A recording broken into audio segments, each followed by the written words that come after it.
Olá, classe! Como estão todos vocês? Espero que bem. A despeito do momento que estamos vivendo, não vou nem falar o nome, pandemia, porque todo mundo fala pandemia, eu não aguento mais.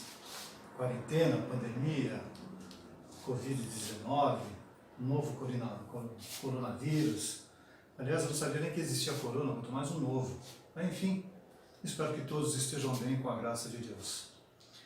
Bom, conforme combinado com a superintendência, nós vamos ter uma escola dominical diferenciada, que eles chamam de escola EBD estendida. Por que estendida? Porque ela vai ser estendida durante toda a semana. Então, cada classe vai ter o seu dia específico, e o nosso é sábado.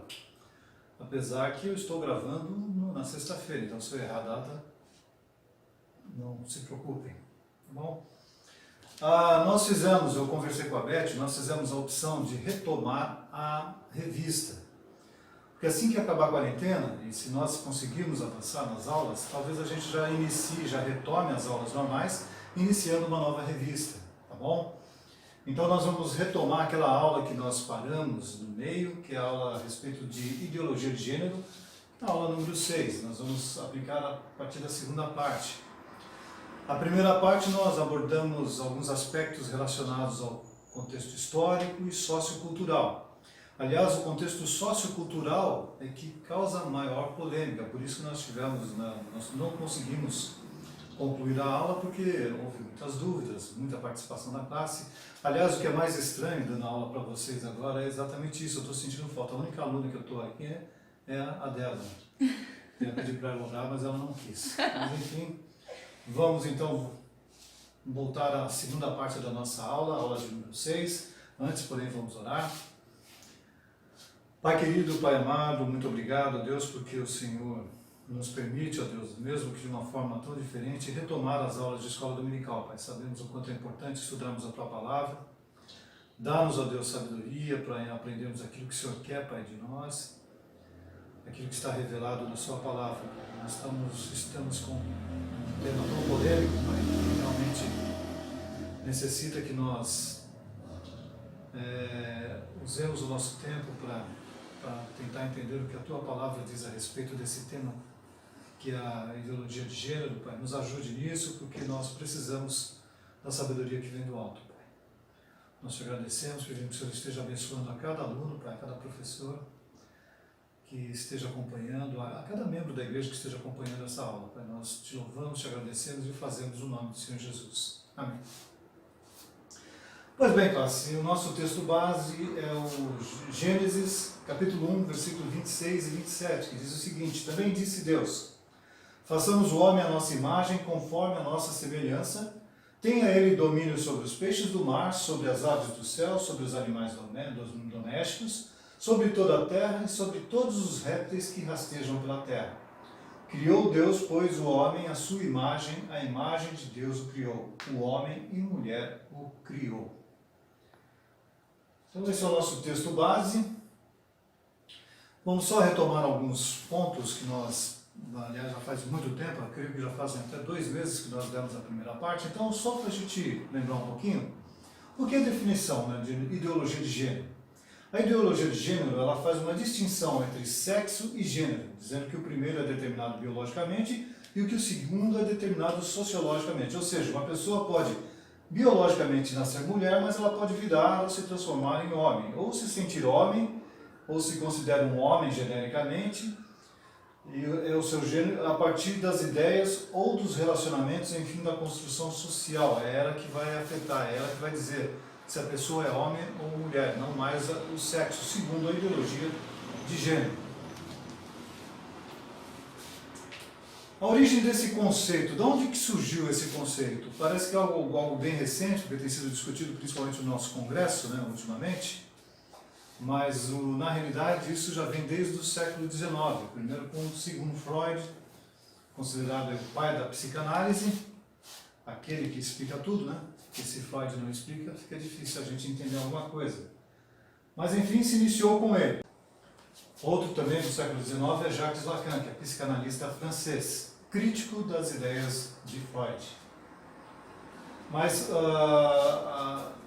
a ideia que se tem mesmo de ideologia de gênero, ela realmente traz ela tem uma conotação mais filosófica.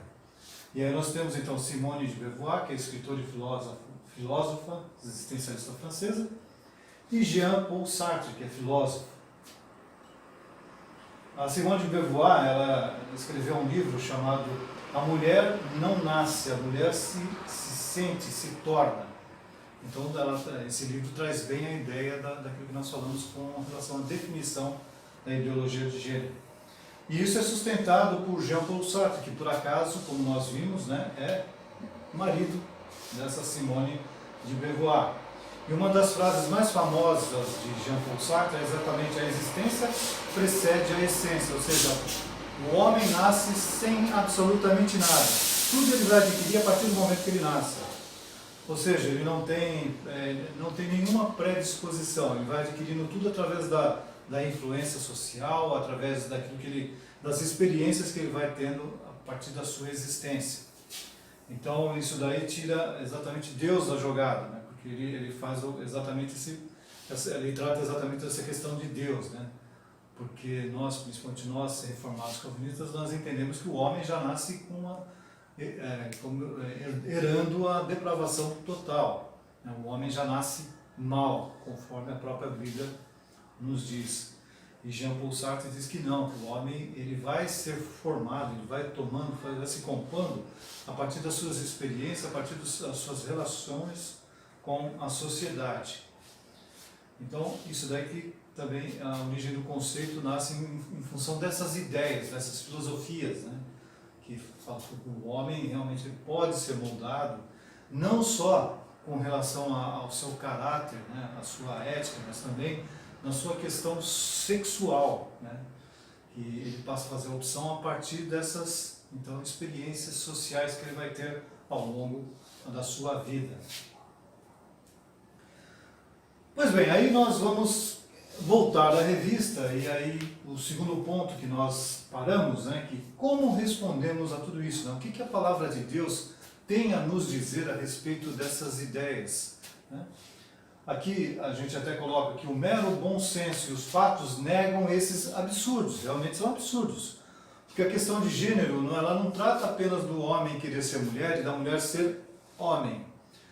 Existe uma variante muito grande dessas questões de gênero. Então tem um homem que quer ser uma mesa, ninguém pode falar absolutamente nada. Ou o homem quer ser uma televisão, ou o homem quer ser um jumento, enfim, ele faz a opção que ele quiser com relação a gênero. E há notícias de que existem quase 100 tipos de gêneros diferentes que foi formulado aí com toda essa loucura que está sendo propagada. Então, a base para uma antropologia bíblica nos ensina que Deus disse: façamos o homem à nossa imagem. Então Deus criou o homem à sua própria imagem. A imagem de Deus ele criou. Macho e fêmea ele o criou, conforme nós lemos lá no nosso texto base. Isso não é uma invenção humana. Quando Deus criou o homem, ele o fez à sua semelhança. Macho e fêmea ele os criou e os abençoou. Conforme nós vemos lá em Gênesis 5, Gênesis capítulo 5, no capítulo 1, na sua parte B, e o versículo 2, que diz que no dia em que Deus criou o homem à semelhança de Deus, ele o fez. O homem e a mulher os criou e os abençoou. O propósito de Deus é que os seres humanos sejam frutíferos, multipliquem-se e enchem a terra. Isso é impossível se a gente... Como o homem vai frutificar homem com homem? Não existe, não tem. Tem que ser macho e fêmea. Ele então unirá o homem à mulher e eles formarão uma família e terão filhos. E assim vão povoar a terra. Homem com homem, como diz o jargão popular, é lobisomem. Não tem nada a ver com família. Realmente isso deturpa a ideia de família, né? E isso realmente foi muito combatido, né? Essas ideias foram muito combatidas exatamente por essa questão, né? De tentarem influenciar a questão de família, que tentarem derrubar essa ideia de família. Então, voltando à questão, né, a ideia de que Deus queria era de que o homem fosse frutífero, né, ou seja, por meio de uma união de marido e esposa. E na Bíblia, em toda a Bíblia, nós não temos menção nenhuma a respeito de um terceiro sexo, né? Sempre esse binômio, homem e mulher. Essa é a única definição que nós vamos encontrar na palavra de Deus. No Salmo 139, do versículo 13 até o 16, diz assim: Pois tu formaste o meu interior, tu me teceste no seio de minha mãe. Graças te dou, visto que por modo assombrosamente maravilhoso me formaste. As tuas obras são admiráveis, e a minha alma o sabe muito bem. Os meus ossos não te foram encobertos, quando no oculto foi formado e entretecido como nas profundezas da terra. Os teus olhos me viram a substância ainda informe. No teu livro foram escritos todos os meus dias, cada um deles escrito e determinado, quando nenhum deles havia ainda. Homens são potencialmente maridos e pais, e mulheres são potencialmente esposas e mães. Essa é a célula da família, né? O homem como pai, como sendo líder da família, e a mulher como sendo mãe, né? E também fazendo aquela que realmente vai dar a luz aos filhos.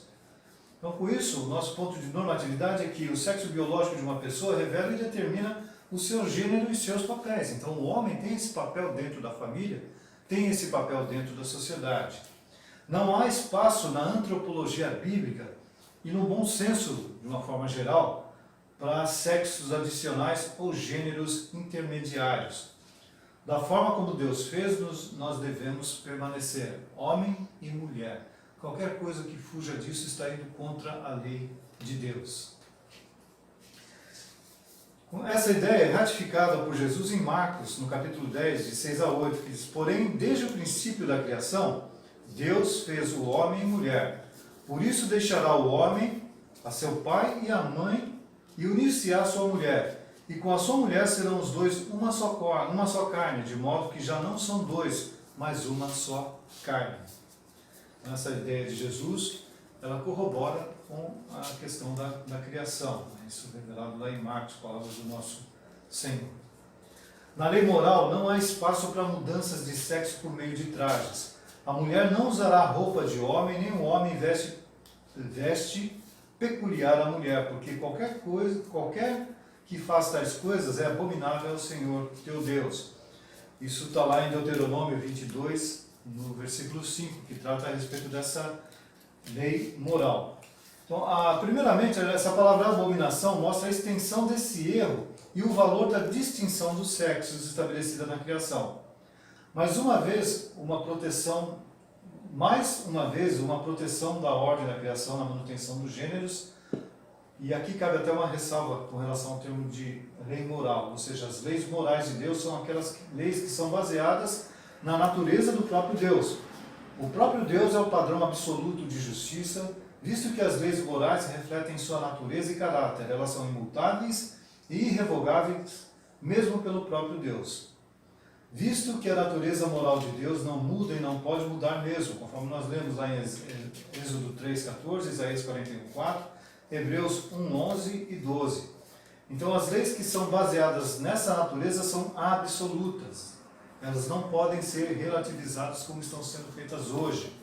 Elas são perfeitas, universalmente obrigatórias e eternas para a própria preservação do homem. Porque o homem, para se preservar, para ele continuar existindo, ele precisa procriar, ele precisa criar uma nova geração, senão o homem simplesmente deixa de existir. E esse conceito de gênero, homem, mulher, isso daí realmente vai bagunçar tudo e certamente o homem vai ter sérios problemas. Aí cabe até a ideia de extinção da própria raça humana mesmo, né? Porque a natureza, o animal, ele obviamente ele tem um senso de proteção nesse sentido muito maior que o homem. Então, a clara recriminação de um homem efeminado na Bíblia, que diz: não sabeis que os injustos não herdarão o reino de Deus? Não vos enganeis, nem impuros, nem idólatras, nem adúlteros, nem efeminados, nem sodomitas herdarão o reino de Deus. Está lá em 1 Coríntios 6, de 9 a 10. Paulo identifica os papéis corrompidos nos relacionamentos dos homens e mulheres afetados pela queda e pela maldição de Deus. Conforme nós lemos lá em Romanos, capítulo 1, versículos de 24 a 27. que diz que Deus entregou tais homens à imundícia pela concupiscência do seu próprio coração, para desonrarem o seu corpo entre si, pois eles mudaram a verdade de Deus em mentira, adorando e servindo a criatura em lugar do Criador, o qual é bendito eternamente. Amém. Por causa disso, os entregou Deus às paixões infames, porque até as mulheres mudaram o modo natural de suas relações íntimas por outro contrário à natureza. Semelhantemente, os homens também, deixando o contato natural da mulher, se inflamaram mutuamente em sua sensualidade, cometendo torpeza, homens com homens, e recebendo em si mesmos a merecida punição do seu erro. O nosso texto é de Romanos, no capítulo 1, de 24 a 27. Então eles mudaram a verdade de Deus em mentira, e como resultado dessa perda de referência divina, suas paixões são infames. Então o homem parece que, quando ele entra nesse quesito, ele não tem freio, ele não para, ele não se contenta só com, né, com o mesmo sexo, né? Ele parte para os animais, para os mesmos objetos inanimados, e por aí vai. Conforme eu falei, lá nos Estados Unidos parece que são nomeados 100 tipos de gêneros diferentes. E aí vocês podem imaginar todo tipo de coisas absurdas, né? E que são infames, né, para Deus. E isso é um pecado que é claramente colocado na Bíblia.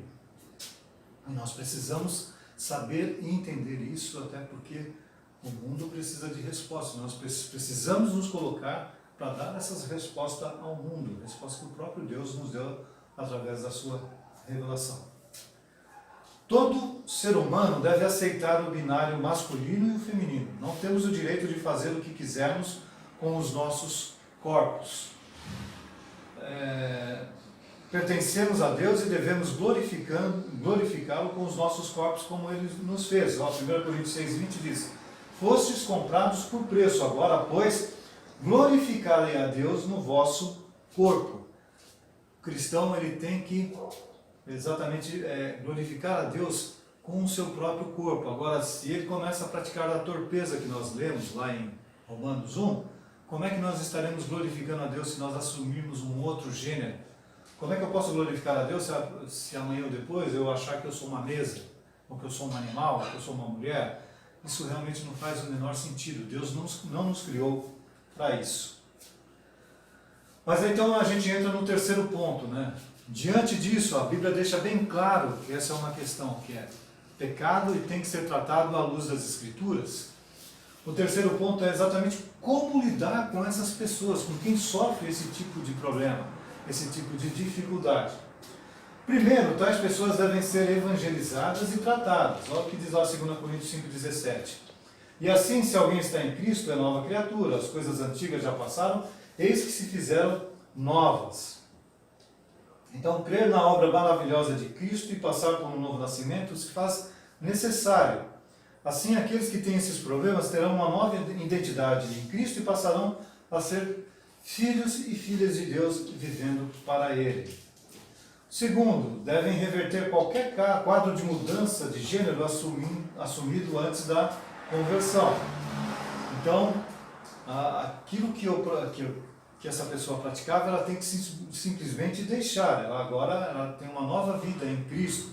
Ela passou por um novo nascimento. Então, essas coisas de gênero, ela tem que ser bem clara na vida delas. Então, isso daí tem que ficar bem nítido, né? Olha o que diz, por exemplo, lá em 2 Coríntios 5,15. Diz que Ele morreu por todos para que os que vivem não vivam mais para si mesmos, mas para aquele que por eles morreu e ressuscitou.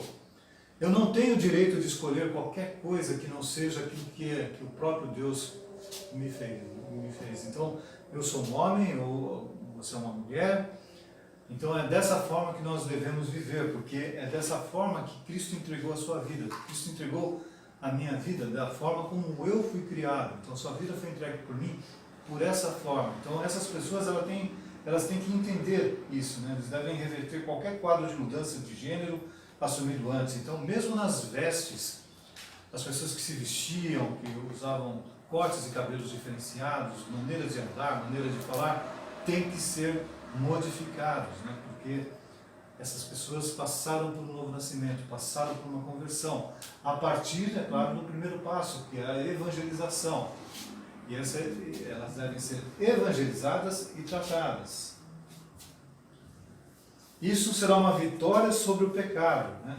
Que nem nós lemos lá em Romanos 6,12, que diz: não reine, portanto, o pecado em vosso corpo mortal, de maneira que obedeçais às suas paixões.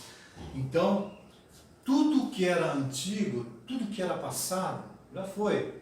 Agora nós somos novas criaturas em Cristo Jesus. Então nós temos e podemos viver de uma maneira diferente, sem mais a influência do pecado. Então aquelas paixões infames que tanto aborreciam a Deus têm que ser deixadas de lado. Agora nós somos novas criaturas.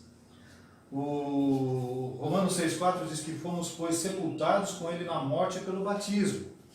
Aquela velha pessoa já foi sepultada, morreu juntamente com Cristo, né, pelo batismo, para que, como Cristo foi ressuscitado dentre os mortos, pela glória do Pai, assim também andemos nós em novidade de vida. Então, assim também nós nós adquirimos uma nova vida, né? Nós vamos também andar em novidade de vida, porque nós recebemos uma nova vida em Cristo Jesus. Nós morremos a sua morte, mas também ressuscitamos juntamente com Ele, e nós agora devemos viver em novidade de vida, segundo o próprio apóstolo Paulo, né? Ou seja, através disso a vitória é possível, como nós podemos ver aqui. Então nós acreditamos que tais pessoas, essas pessoas que sofrem desse problema, dessas questões de gênero, elas podem superar esses vícios e enganos e vencer os desafios de identidade de gênero. Assim, elas entenderão que não se pode tentar mudar o seu gênero sem antes desagradar ao seu Senhor. O que diz Colossenses 3, 5 e de 9 a 10, né, que diz assim: fazei, pois, morrer a vossa natureza terrena, quais sejam prostituição, impureza, paixão lasciva, desejo maligno e a avareza, que é a idolatria. Não mentais uns aos outros, uma vez que vos despistes do velho homem com os seus feitos e vos revestistes do novo homem que se refaz para o pleno conhecimento segundo a imagem daquele que o criou. Então, quando nós passamos por todo esse processo, nós nos revestimos, nós tiramos a roupa velha e vestimos uma roupagem nova. Nós passamos a viver, então, de uma maneira diferente, segundo o padrão, não mais o nosso próprio padrão, não mais segundo a nossa própria justiça, mas segundo a justiça daquele que morreu por nós, aquele que nos comprou com um alto preço. Então, nós acreditamos que tais pessoas realmente podem vencer esses vícios e enganos e vencer esses desafios de identidade. E assim, certamente, eles vão poder mudar o seu gênero sem voltar a adotar o seu gênero normal, né, e voltar a agradar a Deus e a glorificar a Deus com o seu próprio corpo. Outra coisa, nós devemos fazer tudo com muita oração e consciência de que por meio de muita tribulação uma pessoa deve entrar no reino, que nem Atos 14, 22 diz, que fortalecendo as almas dos discípulos, exortando-os a permanecer firmes na fé e mostrando que através de muitas tribulações nos importa entrar no reino de Deus. Realmente não é uma coisa fácil, nós sabemos que é muito difícil. Para nós que não temos essa dificuldade, a vida cristã é uma vida difícil, é uma vida que tem muitas tribulações. Afinal de contas, quando nós passamos por um novo nascimento, não quer dizer que nós entramos numa redoma de vida e estamos protegidinhos de todo. Não, nós vamos passar por tribulações. Então, quem sofre de disforia de gênero tem um problema na mente, não no corpo. Por isso, antes de tudo, elas devem buscar uma ajuda pastoral por meio do aconselhamento bíblico. E com os devidos cuidados, o acompanhamento de psicólogos e psiquiatras cristãos pode até ser útil. Além disso, quem sofre de disforia de gênero também precisa de ajuda de seus irmãos mais maduros na fé. Então, nós devemos, aí vale uma ressalva com relação a essa questão de psicólogos e psiquiatras cristãos, há lugar para uma relação nessa ajuda, mas essa ajuda tem que ser bíblica. Não se deve pôr de fora nem a Bíblia, nem a atuação do Espírito Santo na vida dessas pessoas, nem a oração, a intercessão, porque nós não devemos diminuir a culpa do pecado, né? E nem descarregar as pessoas da sua responsabilidade pessoal. Então, é pecado e a gente não tem que amenizar o pecado passando a mão na cabeça, não, dizendo, não, isso daí vai se tratar. Não, a gente tem que enfrentar, encarar isso de frente e dizer é pecado, isso desagrada a Deus, você tem que mudar a sua postura, né? E isso é uma responsabilidade de cada ser humano, de viver para a glória de Deus que nos criou.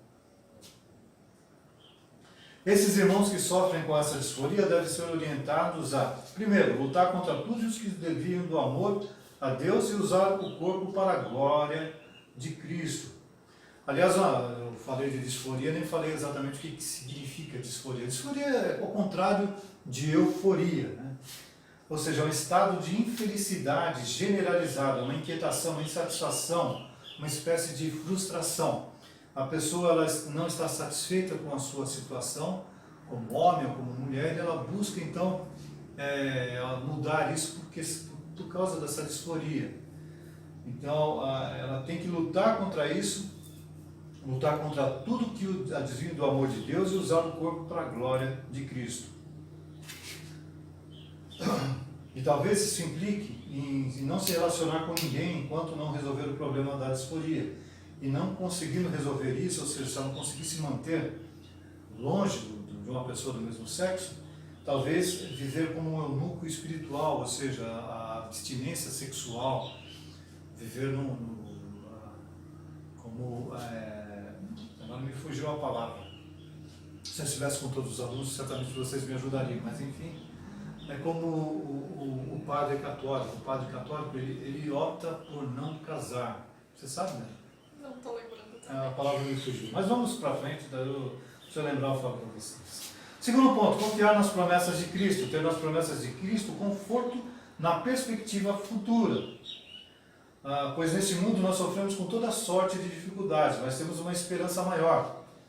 Conforme Romanos 8,18, que diz que porque para mim tenho por certo que os sofrimentos desse tempo presente não podem ser comparados com a glória a ser reveladas em nós. Então, por mais dificuldade, por mais sofrido, por mais difícil que isso possa parecer, essa pessoa tem que ter em mente que é uma promessa muito melhor na era vindoura. Ou seja, o que Paulo está querendo dizer aqui é que nós devemos peregrinar nessa terra, considerando que igualmente gememos no nosso íntimo, aguardando a adoção de filhos, a redenção do nosso corpo, conforme está lá em Romanos 8,23, que diz, e não somente ela, mas também nós que temos as primícias do Espírito, igualmente gememos em nosso íntimo, aguardando a adoção de filhos, a redenção do nosso corpo.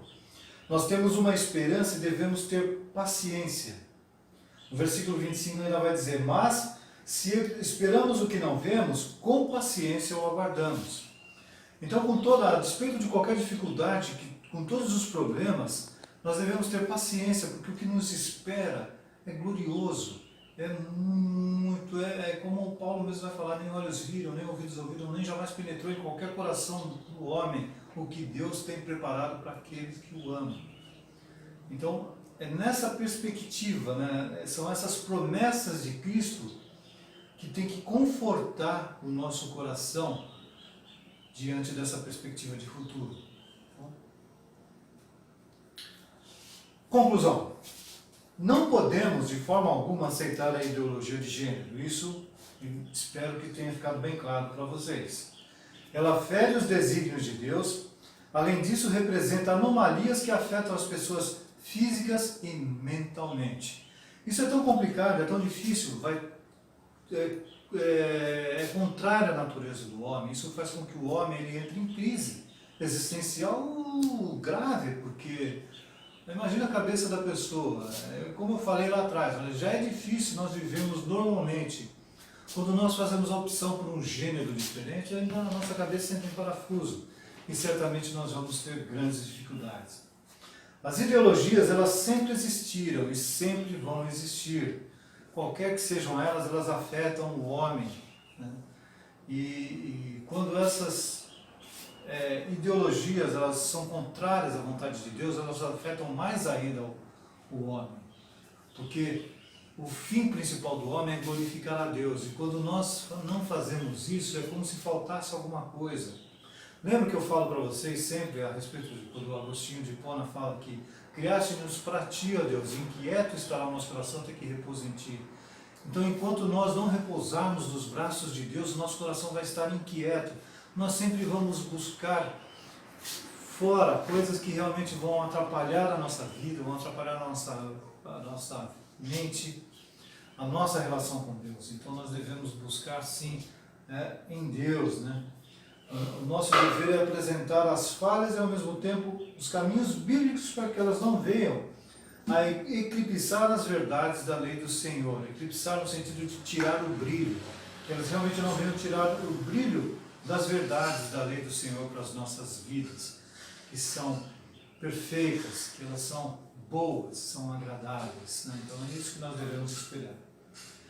Então nós devemos estar sempre prontos para mostrar uma cosmovisão efetivamente bíblica para essas pessoas. Por isso tomamos muito cuidado quando nós abrirmos mãos de saber o que se passa pela mente alheia. Afinal de contas, as ideologias facilmente se transformam em filosofias de vida, que por mais ingênuas sempre trazem resultados trágicos. Então, mesmo sabendo de tudo isso, nós devemos tomar cuidado sim, porque tem pessoas que realmente tomam isso como sendo as verdades para a vida delas. Então você vai chegar para elas, é como você vai tentar arrancar um braço, certamente a pessoa não vai gostar muito. Por isso nós devemos buscar sabedoria que vem do alto para lidarmos com essas questões. Nunca desprezando, primeiramente, as verdades bíblicas que falam a respeito, a orientação do Espírito Santo que reside em nós e que nos orienta nesse sentido. E pedimos sempre sabedoria a Deus, que, como diz Tiago, Ele dá e dá com generosidade. Então basta nós pedirmos para lidar com essas questões. Não, nós não devemos ceder ao humanismo pragmático dos nossos dias, né? O que vem a ser o humanismo pragmático? O homem de hoje ele vive em busca de resultado, mas resultados que tragam coisas rápidas, né? São prazeres rápidos. O pragmatismo é exatamente isso, né? Aquilo que traz resultado para mim, está ótimo. Se não traz resultado, eu desconsidero, eu não levo em conta. Então o pragmatismo, o humanismo pragmático dos nossos dias, ele aceita prerrogativas dos movimentos que acontecem por aí por fora, desde que traga para ele algum resultado.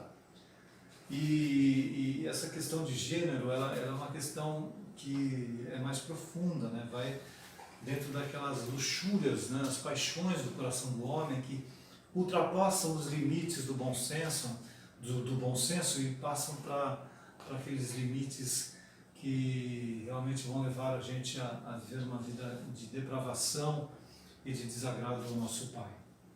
É importante nós lutarmos contra o pecado, pois a nossa tendência é viver em busca do prazer, com um certo conformismo. Ninguém vai reclamar se ele estiver tendo prazer. Certamente a pessoa não vai reclamar, poxa, que pena que eu tenho tanto prazer. Não, ela não vai reclamar. Então, a nossa busca ela tem que ser uma busca de consagração, buscarmos santidade, que é o melhor caminho para quem sofre da incongruência do gênero, dessa questão de ideologia de gênero, e que acaba trilhando por caminhos de resistência e da paciência. Então, são pessoas que realmente vão ter dificuldades, precisam de respostas, e essa resposta só quem pode dar é Deus, através da sua palavra. Por isso que esse assunto foi colocado nessa revista. São questões que realmente são questões dos nossos dias que precisam ter. Nós precisamos ter isso bem claro na nossa mente, no nosso coração. Aplicação. Primeiro, estamos informados politicamente para entender o que é ideologia de gênero e como que o nosso legislativo, o nosso Congresso está tratando dessas questões. Nós tivemos algumas dificuldades, inclusive o presidente Bolsonaro, o presidente eleito, ele é um dos que combateu essas questões de ideologia de gênero. O pastor Silas Malafaia é um que também tratou com veemência, né? Se eu não me engano, ele era formado em psicologia, então ele tinha até uma certa facilidade para lidar com essas questões. Ele foi lá no Congresso e brigou por isso. Se nós não temos algumas leis, que é banheiro único em escolas municipais e uma série de outras coisas relacionadas ao gênero, muito devemos a essas pessoas que estão lá no Congresso, que entendem o que é ideologia de gênero e como isso tem destruído as nossas famílias, e certamente essas pessoas elas têm feito o possível para que o Congresso não se vote para esse tipo de coisa. Então nós temos que realmente ter consciência do que é isso daí, de como isso é ruim para a nossa sociedade e como isso é ruim para nós como servos de Deus e como isso é ruim para a nossa relação para com Deus, né? Então nós devemos estar cientes para podermos saber em quem vamos votar, né? Ou como que nós podemos exigir do nosso candidato que foi eleito que ele trabalhe em relação consoantes àquilo que nós pensamos. Que nós votamos em pessoas que têm afinidade com o nosso pensamento, com as questões dos nossos valores, né? Principalmente os nossos valores que são cristãos e que têm a ver com a nossa relação para com Deus. Nós precisamos ficar atentos às votações de projetos que viabilizam uma visão deturpada dos princípios bíblicos, né? As famílias têm sido atacadas, nós cristãos temos sido muito atacados, nenhuma outra, todas as religiões de alguma forma são perseguidas, mas nenhuma é tão perseguida quanto a religião cristã. Nós somos a bola da vez, como diz o Augusto Nicodemos Lopes, né? Qualquer coisa se volta para o cristianismo e é motivo para crítica, é motivo para deboche, é motivo para tantas coisas. Também é importante termos uma base familiar em que cada um respeite as características e os papéis do seu gênero. Então você que é pai de família, você que é mãe, que isso fique bem claro, os papéis de cada um dentro da família, isso é muito importante para nós criarmos, para que nossos filhos enxerguem em nós um padrão coerente e bíblico que agrade a Deus, porque se nós vivermos a nossa vida de uma maneira aleatória, isso certamente vai influenciar na vida dos nossos filhos e eles vão ficar confusos. Então isso tem que estar bem claro, né? O papel de cada um dentro da família. Finalizando, então, nós não podemos abandonar pessoas que passam pelo conflito quanto à congruência do gênero. Isso realmente nós não podemos fazer. Pessoas são bem-vindas dentro do nosso meio, são. Nós devemos estar prontos para recebê-las com todo amor, mas também com todo o conhecimento necessário para trabalhar, como nós seguimos, né, nossa aula, trabalhar por isso daí. A igreja ela deve se preparar para ajudar tais pessoas com carinho e afeto de irmãos, porque dentre essas pessoas, nós não sabemos, vão ter os eleitos de Deus ali, nós somos chamados a exatamente isso, a proclamar o Evangelho a toda criatura. O mundo todo, quando nós lemos lá, porque Deus amou o mundo, esse mundo quer dizer pessoas de todas as raças, tribos, nações, e certamente temos nesse meio, nesse bojo aí, pessoas com dificuldade de identidade de gênero, que podem ser alcançadas pelo Evangelho, podem ser alcançadas pela graça de Deus e que certamente terão a vida transformada e serão pessoas que glorificarão o nome de Deus, né? Isso tem que ser o nosso objetivo. Quanto aos que sofrem, será indispensável buscar ajuda nos conselhos de suas igrejas, enquanto se valem de todo o tratamento disponível. Então, aquele que está com alguma dificuldade, eu não vejo isso no nosso meio, mas certamente tem igrejas que devem estar tendo essas dificuldades. Então, essas pessoas elas devem ser, né, principalmente a humildade, né, para reconhecer que precisam de ajuda e buscar essa ajuda, quer do pastor, quer dos presbíteros, quer de irmãos mais maduros da fé, e que estejam realmente dispostos a ajudar, porque às vezes maturidade não significa necessariamente disposição para ajudar, mas tem muitas pessoas sim que têm essa disposição, né, e elas devem ser alvos para busca de ajuda. Finalizamos a nossa aula, finalmente. É uma pena que dessa maneira nós não tivemos aí a nossa... É muito bom quando eu olho para os olhos de vocês, vejo a reação de vocês, sei quando eu estou aguardando, sei quando a cabeça de vocês parece estar entrando em parafuso, eu volto um pouquinho. Dessa vez vai ser assim. Então, agora, vamos ver se dá certo. Eu conto com o Leandro aí para, de repente, a gente conseguir fazer uma live, né, e a gente trazer esses assuntos. Procurem trabalhar essas questões, procurem trazer exemplos de pessoas que vocês conheçam, se possível, pessoas que passaram por esse problema e tiveram a vida transformada. E vamos trazer essas questões na live que vai ser, se Deus permitir, depois da aula que vai ser transmitida amanhã a partir das 8 horas. Então, que Deus abençoe, eu vou orar com vocês e a gente finaliza a nossa aula e a gente volta, então, se eu não me engano, acho que agora a gente retoma a aula número 9. Então, semana que vem nós voltamos para a aula de número 9.